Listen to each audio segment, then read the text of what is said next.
আসসালামু আলাইকুম। ওয়ালাইকুম আসসালাম। আজকে আমরা পরিবেশ পরিচিতি শিখছি, তাই না? জি। পরিবেশ পরিচিতিতে আমরা আজকে অধ্যায় 5, অধ্যায়ের নাম হচ্ছে বাংলাদেশের জাতীয় প্রতীক। বাংলাদেশের জাতীয় প্রতীক। এখন আমাদের কি কি জাতীয় আছে সেটা আমরা মোটামুটি জানি। জাতীয় ফল জি। জানি না? জি। জাতীয় ফুলের নাম শাপলা, জাতীয় ফলের নাম কাঁঠাল, জাতীয় পাখির নাম দোয়েল। কিন্তু আমাদের একটা প্রতীক আছে, সেটাকে জাতীয় প্রতীক বা রাষ্ট্রীয় প্রতীক বলে। জাতীয় প্রতীক বা রাষ্ট্রীয় প্রতীক। সবার কাছে টাকা আছে। জি। এই টাকাতে, যে আমার কাছে টাকা দেখতে পাচ্ছ, জি। এই টাকাতে একদিকে দেখবে যে শাপলা ছাপা আছে। কি ছাপা আছে? শাপলা। শাপলা। টাকাটা দেখা একটু। জি। দেখাচ্ছে? শাপলা দেখাচ্ছে? জি। আচ্ছা, একদিকে শাপলা আছে,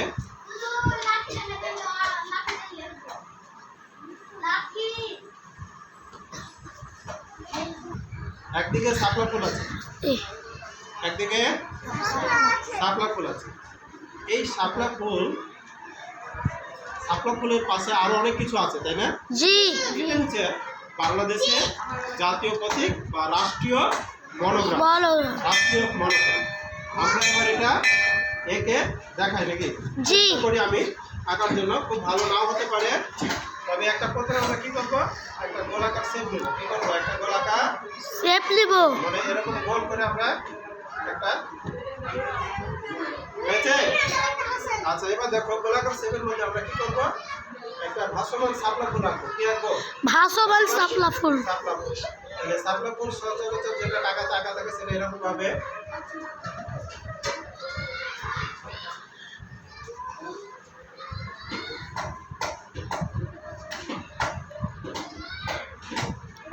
এরকম ভাবি তো, তাই না? জি।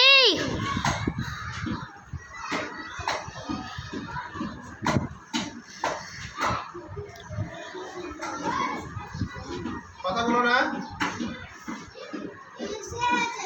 আচ্ছা, এটা ভাসমান শাপলা, মানে নিচে পানি দেবো। কি দেবো? পানি। পানি কিভাবে দিতে হয়? ঢেউ করে করে। ঢেউ। তাই? ঢেউ। ঢেউ করে। তাহলে এই যে শাপলা ফুলটা কিসের পর আছে হয়েছে বলো তো? টাকার মধ্যে। তাহলে এই যে ভাসমান শাপলা, কি হলো এটা বলো দরকার? ভাসমান শাপলা। ভাসমান শাপলা মানে কি? শাপলা ফুল পানিতে থাকে, তাই আমরা নিচে যখন পানি আঁকবো তখন সেটা কি হবে? ভাসমান শাপলা। ভাসমান শাপলা। শাপলা।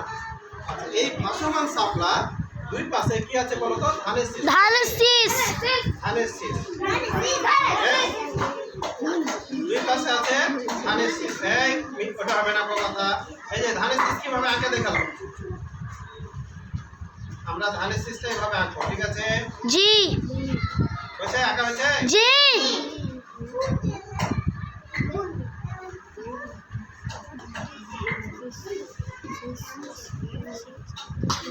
কথা হবে না, কেউ কথা বলবে না। আমি যেটা জিজ্ঞাসা করবো সেটা আনসার করবে। তাহলে যে দুই পাশে কি বলো? দুই পাশে ধানের শীষ। ধানের শীষ।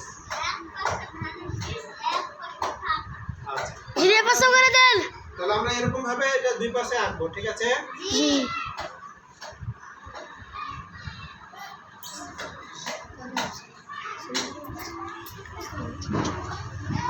আমার চাইতে সুন্দর করে তোমরা আঁকবে। আমি একটু জেলা হুজুর পারবো না।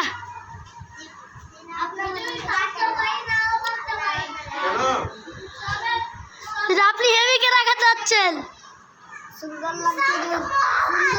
আমি কথা শিক্ষক অত ভালো না।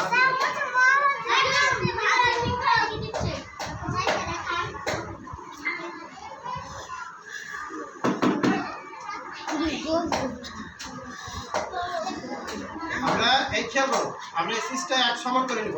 এক সমান হয়েছে? জি। আচ্ছা, দেখো এবার দেখো, ভাসমান শাপলা দুই পাশে ধানের শীষ। পাইলাম দুই পাশে ধানের শীষ? জি। পাইছি। আবার দেখো ভাসমান শাপলা, এই যে পানির উপরে ভাসছে, ভাসমান শাপলা দুই পাশে দুইটা ধানের শীষ। দুই পাশে কয়টা ধানের শীষ? দুইটা। দুইটা ধানের শীষ। আচ্ছা, এই দুইটা ধানের শীষ মাঝখানে মাঝ বরাবর একটা 3 পাতা বেষ্টিত পাট পাতা আছে। কি পাতা আছে? পাত পাতা। বাংলাদেশের পাটকে কি বলা হয়? সোনালী হাঁস। কি বলা হয়? সোনালী হাঁস। কি বলা হয়? সোনালী হাঁস। সোনালী হাঁস। তাহলে 3 পাতা বেষ্টিত একটা কি পাট পাতা আছে। কি পাতা আছে? পাত পাতা। এই যে 3টা পাতা হলো। জি হয়েছে বলো। হয়েছে। এই যে এটা পাতা বললাম, কি করলাম? পাতা। পাতা। কয়টা পাতা হলো তাহলে বলো তো? 3টা। এই যে একটা কুড়ি বাড়াইছে, হ্যাঁ? আচ্ছা, এই কয়টা পাতা হলো? 2-3টে। আচ্ছা, তাহলে আবার দেখো, ভাসমান শাপলা, দুই পাশে দেখো আমি পড়াটা মুখস্থ করে দিচ্ছি। আমাদের জাতীয় প্রতীক, বাংলাদেশের রাষ্ট্রীয় পতাকা। ভাসমান শাপলা, দুই পাশে দুটি ধানের শীষ, দুই পাশে দুটি ধানের শীষ। শাপলার উপরে শাপলার উপরে 3 পাতা বিশিষ্ট পাট পাতা। তেল পাতা বিশিষ্ট পাত পাতা। তাহলে এই পাতাটা কিসের? পাটের। কিসের? পাট। পাটের। এবার এই পাশে মানে এই শীষ আর এই পাট পাতার মাঝে দুটো তারা, আর এর মাঝে দুটো তারা, মানে তারকা। এই তারকাটা আমরা এইভাবে এঁকে দিলাম, ঠিক আছে? আঁকবো? জি আচ্ছা, খুব ভালো হলো না নাকি? জিলা হয়েছে। হয়েছে?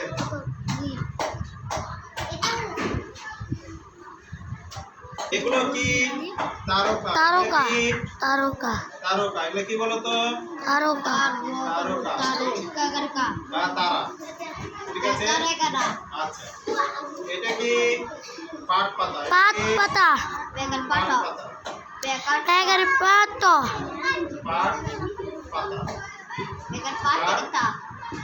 এগার পাতা একটা। এটা কি বলো তো? শাপলা। শাপলা। এটা কি কোন? তাহলে সা শাপলা।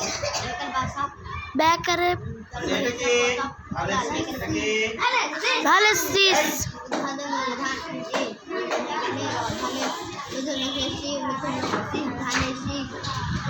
ধানের শীষ। জায়গা, যেটা জায়গা বা ধানের শীষ। শীষ বানানো হয়েছে তালবসায় 6 দীর্ঘি, তালবসায় দীর্ঘি, মধ্যাহ্ন স, ঠিক? মধ্যাহ্ন স। শীষ ধানের শীষ। আর এগুলো কি? পানি। এগুলো কি? আলি। পানি। আচ্ছা, এটা কে করে?